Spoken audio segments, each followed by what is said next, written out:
தமிழுக்கும் தமிழனுக்கும் வணக்கம். பக்தர்களை வரவேற்க எப்பொழுதும் திறந்திருக்க வேண்டிய ஒரு பெருங்கோவிலுடைய பிரதான ராஜகோபுர வாசல் பல நூற்றாண்டுகளாக அடைபட்டு கிடக்கிறது. உலகமே வியக்கும் மதுரை அழகர் கோவிலுடைய தலைவாசல் அதுதான் மூடப்பட்டிருக்கிறது. எதற்கு பயந்து என்றென்றைக்கும் அது மூடப்பட்டிருக்கிறது? அந்த 18ஆம் படி கருப்புசாமிக்கும் பகவான் கிருஷ்ணருக்கும் உள்ள ரகசிய தொடர்பு என்ன? சுடுகாட்டில் பிணந்தென்னும் சுடலை மாடனுக்கும் இந்த காவல் தெய்வத்திற்கும் உள்ள பழந்தமிழ் உறவுதான் என்ன? கதைகளுக்குள் மறைந்திருக்கும் செங்குருதி வரலாறு இது. மதுரை அழகர் கோவில் அடைக்கப்பட்ட கதவுக்கு பின்னால் உறங்கும் அத்தனை ரகசியங்களையும் இன்று தோண்டி எடுத்து பேச போகிறோம். மெய்சிலிர்க்க வைக்கும் இந்த வரலாற்று பயணத்தை இறுதி வரை கேளுங்கள். அதற்கு முன்பு நம் டீப் டாக்ஸ் தமிழ் சேனலை சப்ஸ்கிரைப் செய்து தொடர்ந்து உங்கள் ஆதரவை தாருங்கள்.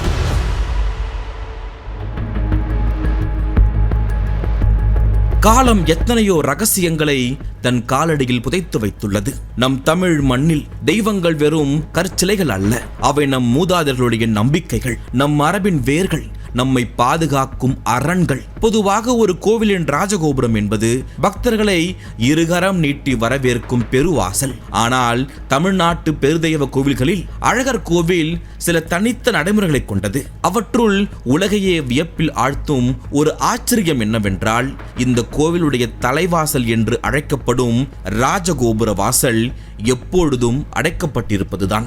ஏன் இந்த மாபெரும் கதவு எந்நேரமும் பூட்டியே கிடைக்கிறது? எதை காப்பதற்காக அல்லது யாரை தடுப்பதற்காக இந்த ஏற்பாடு? இந்த கேள்விக்கான விடை வெறும் வரலாற்றில் இல்லை, அது ஒரு மாபெரும் காவியத்தில் மக்களுடைய குருதியோடு கலந்த ஒரு சிறு தெய்வத்தின் வீரத்தால் புதைந்துள்ளது. ஆம், சிறு தெய்வங்களில் ஒன்றான 18ஆம் படி கருப்புசாமி என்ற தெய்வம் இந்த கோபுர வாசலில் உரைகின்றது. எனவே வரலாற்று சிறப்புமிக்க இந்த கோபுர வாசல் 18ஆம் படி வாசல் என்று அழைக்கப்படுகிறது. இந்த அழகர் கோவிலுடைய பிரதான வாசலாகிய 18ஆம் படி வாசல் சாதாரணமாக மூடப்பட்டே இருக்கும். இதற்கு வடக்கே உள்ள வண்டி வாசல் என்பதுதான் கோவிலுக்குள் போகும் வழி என ஸ்ரீ கள்ளழகர் கோவில் வரலாறு கூறுகிறது. கடவுளை உருவத்தில் தேடும் உலகிற்கு மத்தியில் அருவமாகவே அருள்பாலிக்கும் அதிசயத்தை இங்கு காண முடியும். சந்தனம் பூசப்பட்டிருக்கும் கதவில் உரைகின்ற தெய்வமே 18ஆம் படி கருப்புசாமி. இவருக்கு இங்கே உருவம் இல்லை. ஆச்சரியமாக இருக்கிறதல்ல?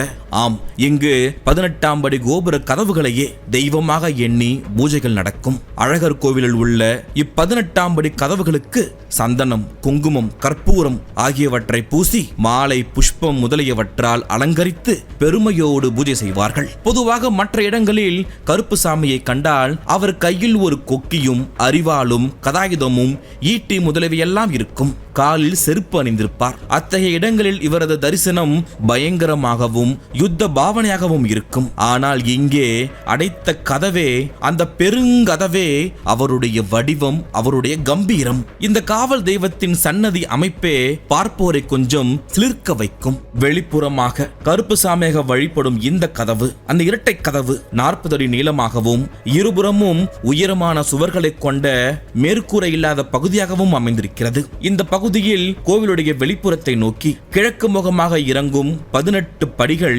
கம்பீரமாக அமைந்துள்ளன. படிகளில் இறங்கும் முன்னர் நம் கண்களை பறிக்கும் ஒன்று இருக்கிறது. மேற்படியின் ஓரத்தில் 3 அடி உயர பிடியின் மேல் சுமார் 8 அடி உயரமுள்ள அரிவாள் நிறுத்தி வைக்கப்பட்டுள்ளது. அந்த வீச்சரிவாள் அநீதியை கண்டால் அறச்சீற்றம் கொள்ளும் கருப்பனுடைய அடையாளமாகவே அங்கே இருக்கிறது. வருடத்தின் 365 நாட்களும் இந்த கதவு அடைக்கப்பட்டே இருக்குமா? ஒருபோதும் திறக்கப்படாதா என்று நீங்கள் கேட்கலாம். அது திறக்கப்படும். ஆனால் அதற்கும் சில கடுமையான விதிகளும் அபூர்வமான காரணங்களும் உண்டு. இந்த 18ஆம் படி கதவு ஆடி மாதம் சக்கரத்தாழ்வார் வருவதற்கு மட்டுமே வருஷம் ஒரு முறை திறக்கப்படும். திருமாலுடைய போர்க்கருவியான அந்த சக்கரத்தாழ்வாருக்கு மட்டுமே இந்த பெருங்கதவு வழிவிடும். அது மட்டுமல்ல, சில சமயங்களில் ஏதாவது பிரமாணம் செய்ய விரும்புபவர்களுக்கு அது திறக்கப்படும். நீதியும் நேர்மையும் தோற்று போகும் தருணங்களில் மனிதர்களுடைய பொய்களை பொசுக்க, உண்மை தழைத்தோங்க செய்ய, சத்திய பிரமாணம் எடுப்பதற்காக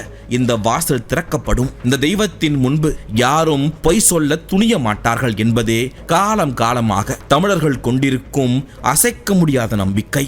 கோவிலுக்குள் போகும் ஒரு பிரதான வாசல் ஏன் என்றென்றைக்கும் அடைக்கப்பட்டிருக்கிறது? எதற்காக தன் கைகளில் ஆயுதம் ஏந்தும் ஒரு காவல் தெய்வம் கதவையே தன் உருவமாக மாற்றிக்கொண்டு அமர்ந்திருக்கிறது?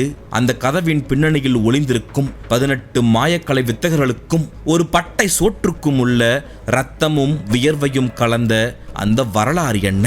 அந்த 18 பேருடைய தலைகள் எங்கே புதைக்கப்பட்டது? கருப்புசாமி அழகரிடம் வாங்கிய அந்த பெரும் வரம் என்ன? அழகர் கோவிலின் அந்த பிரம்மாண்டமான ராஜகோபுர வாசல் என்றென்றைக்கும் அடைக்கப்படுவதற்கு காரணமாக அமைந்தது ஒரு மாபெரும் திருட்டு முயற்சி. இறைவனுடைய அருளையே திருட நினைத்த ஒரு கூட்டம் பற்றிய வரலாறு அது.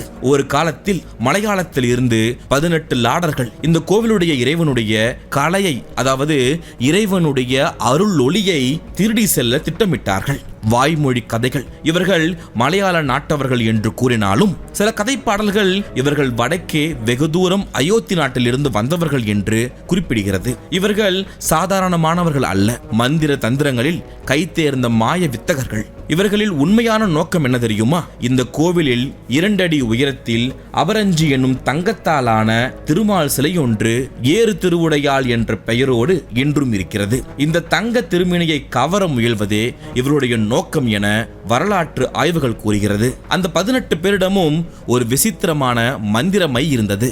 அந்த மந்திர மையை கண்ணில் தடவி கொண்டால் அவர்கள் பிறர் கண்ணுக்கு தெரிய மாட்டார்கள். அந்த மையை தடவி கொண்டு அவர்கள் எளிதாக கோவிலுக்குள் புகுந்து விட்டனர். இரவு நேரங்களில் கருவறையில் உள்ள இறைவனுடைய கலையை, அந்த ஒளியை தங்கள் மந்திர வலிமையால் இறக்கி தாங்கள் கொண்டு வந்திருந்த கும்பத்துக்குள் அடக்கி விடுவதுதான் அவருடைய எண்ணம். இவ்வாறு கொஞ்சம் கொஞ்சமாக சில நாட்கள் வரை இறைவனுடைய அந்த இறைக்கலையை அவர்கள் இறக்கிக் கொண்டே வந்தார்கள். தன் சக்தி கொஞ்சம் கொஞ்சமாக திருடப்படுவதை உணர்ந்த அந்த இறைவன் ஒரு நாள் கோவில் பட்டருடைய கனவில் தோன்றி இந்த செய்தியை தெரிவித்தார். பொய்கைக்கரைப்பட்டி கிராமத்தில் குடியிருந்த பரமசாமி பட்டர் என்பவரே அந்த பட்டர் என கதைப்பாடல் சொல்கிறது. கனவில் கண்ட செய்தியால் பதைபதைத்து போன அந்த பட்டர் மறுநாள் நாட்டார்களை திரட்டி இந்த செய்தியை சொன்னார். அனைவரும் சேர்ந்து அந்த திருடர்களை பிடிக்க ஒரு நுட்பமான திட்டத்தை தீட்டினார்கள்.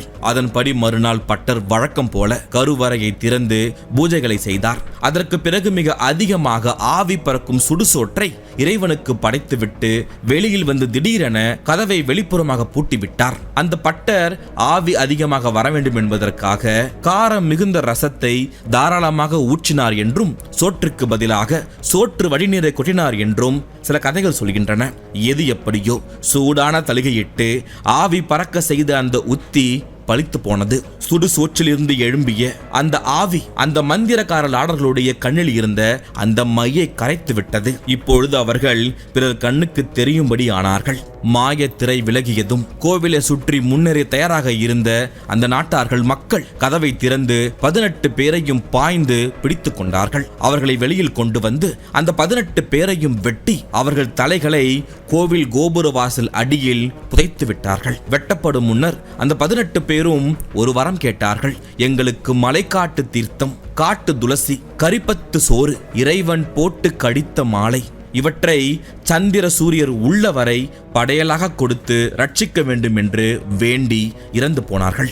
ஆனால் அவர்களோடு துணையாக வந்திருந்த கருப்புசாமி என்ற தெய்வம் மட்டும் மன்றாடியது.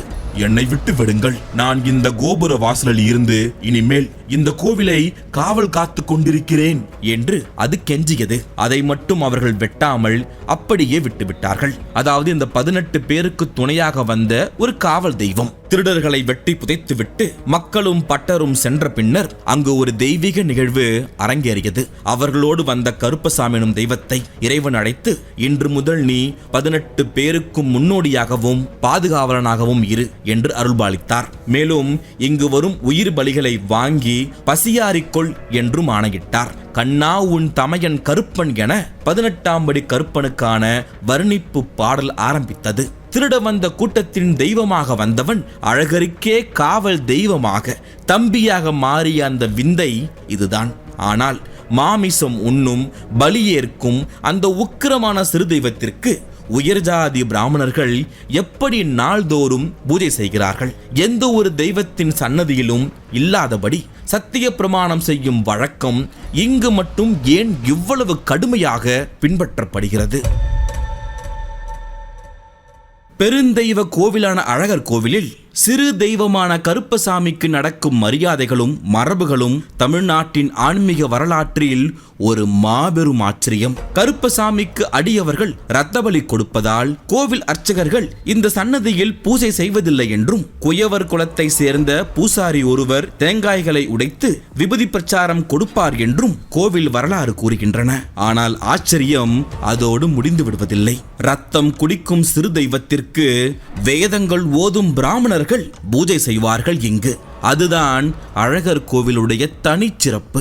நாள்தோறும் அர்த்தசாம பூஜைக்கு கோவிலுடைய இறைவனுக்கு படைக்க பெறும் தளிகை, அந்த உணவு, இறைவனுக்கு சாத்த பெறும் மாலை ஆகியவற்றை கோவில் பணியாளர்களுக்கோ அடியவர்களுக்கோ கொடுக்காமல் சேஷ பிரசாதமாக, அதாவது உண்டும் அணிந்தும் எஞ்சியவை அப்படி சொல்வார்கள், அவைகளை இந்த சன்னதியில் பிராமண பரிச்சாரகரே கொண்டு வந்து படைக்கின்றனர். திருமலை நம்பிகள் என்ற பணிப்பிரிவினருடைய பொறுப்பாக இது இன்றும் தொடர்கிறது.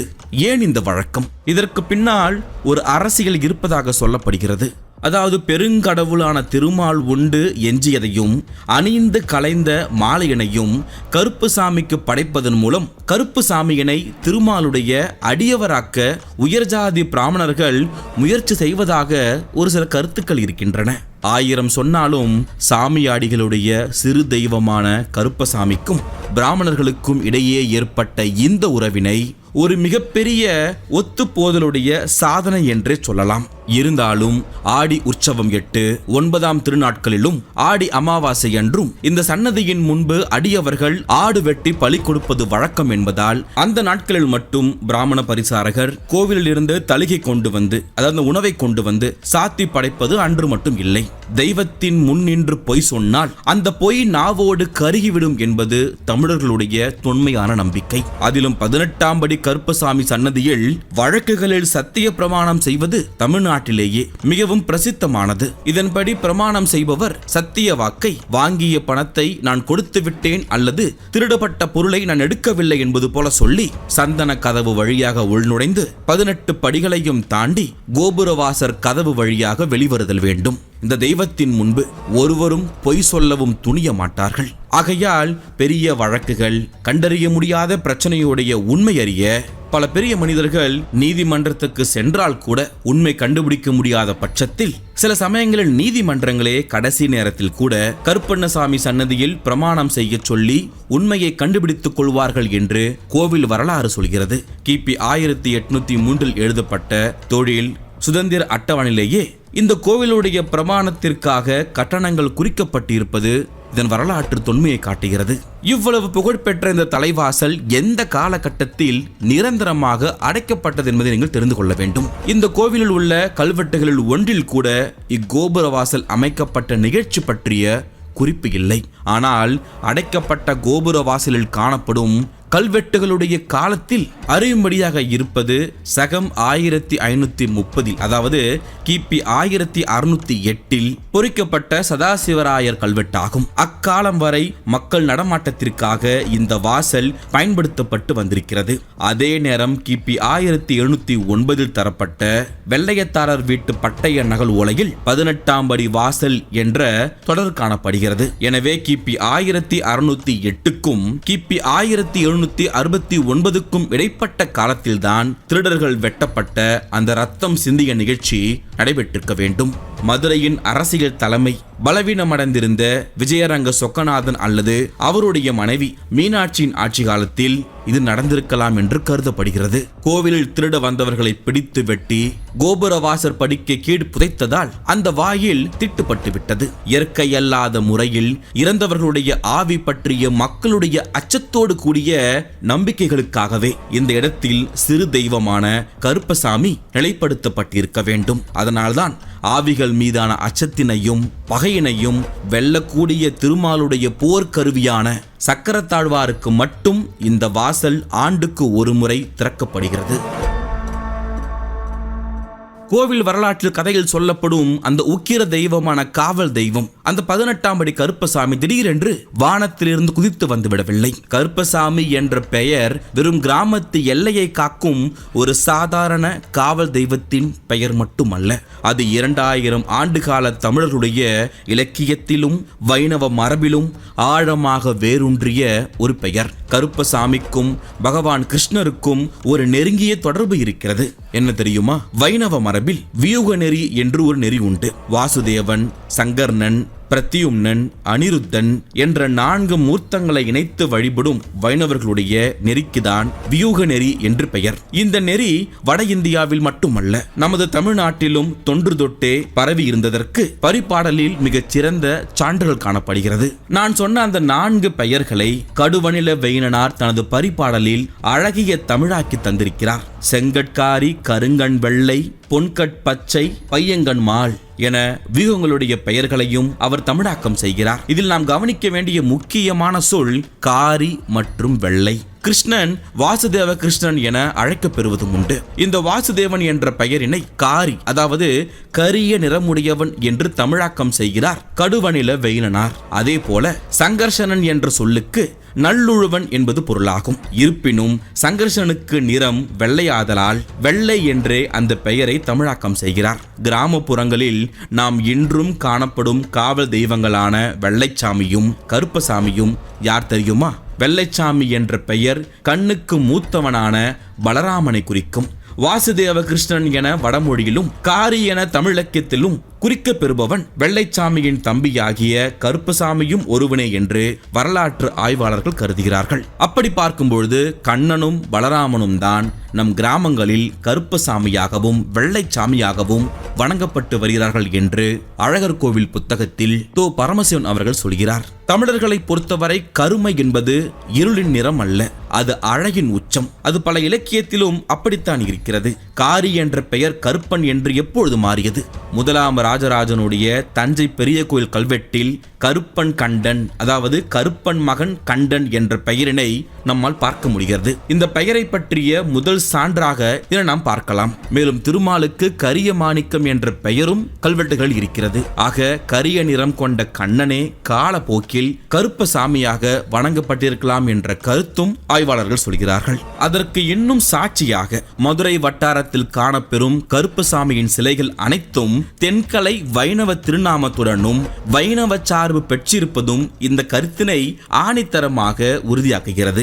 மாயவன், அதாவது திருமால் கடல் கடைந்த போது கருப்பசாமி பிறந்ததாக கூறி கருப்பசாமியின் பிறப்பினை திருமாலோடு தொடர்பு படுத்துகிறது அண்ணன்மார் சாமி கதை என்ற ஒரு கதை பாடல். இந்த பின்னணியில் தான் திருடர்கள் உடல் புதைக்கப்பட்ட அழகர் கோவில் கோபுர வாசலில் தீய ஆவிகளை விரட்டவும் மக்களுடைய அச்சத்தை நீக்கவும் ஒரு சிறு தெய்வத்தை பிரதிஷ்டை செய்ய வேண்டிய நிலைமை ஏற்பட்டிருக்கிறது. அப்பொழுது தொன்று தொட்டு திருமாலுடைய அம்சமாக காவல் தெய்வமாக கருதப்பட்ட கருப்பசாமியையே அங்கே வைக்கிறார்கள். அதனால்தான் அது பிற இடங்களில் தென்கலை வைணவ திருநாமத்துடன் காட்சி தரும் கருப்பசாமியாக கம்பீரமாக அமைந்தது. கருப்பசாமியின் தோற்றம் திருமாலோடு தொடர்பு படுத்தப்பட்டது சரி, ஆனால் சுடுகாட்டில் பிணந்தின்னும் சுடலை மாடனுக்கும் கருப்பசாமிக்கும் உள்ள அந்த ரகசியமான சைவ வைணவ தொடர்பை நாம் தெரிந்து கொள்ள வேண்டும்.